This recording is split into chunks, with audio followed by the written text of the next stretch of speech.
तर पोमनाळा गावामध्ये भीषण पाणी टंचाईची स्थिती निर्माण झालेली आहे। हंडाभर पाण्यासाठी गावकऱ्यांना जीवघेणी कसरत करावी लागते।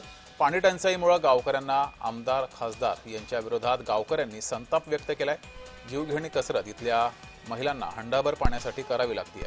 नांदेड जिल्ह्यामध्ये मोठ्या प्रमाणात पाणी टंचाईचा सामना हा पोमनाळा गावातील महिलांना नागरिकांना करावा लागतोय। सध्या नांदेड जिल्ह्यात अनेक ठिकाणी टँकरद्वारे पाणी पुरवठा केला जातोय आणि पोमनाळा गावात तर भीषण पाणी टंचाई आहे। असून आमदार झाले, खासदार झाले, मंत्री झाले, मुख्यमंत्री झाले, तरी पण सगळे कोणाचंच आमच्याकडे लक्ष नाही। कारण पाण्याची समस्या आजपर्यंत आमच्या इथला कोणता आमदार सोडलेला नाही ना कोणते खासदार साहेबांनी सोडलेले नाही।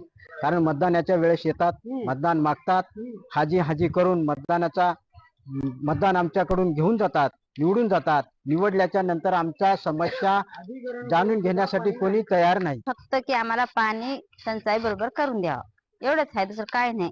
आता डोक्यावर पाणी लेकर बाळ घेऊन येवा, कडकड उन्हामध्ये उन्हाचं तापमान वाढलेलं आहे, पाणी नाही, कुठं जावं लेकर बाळ घेऊन सांगा की।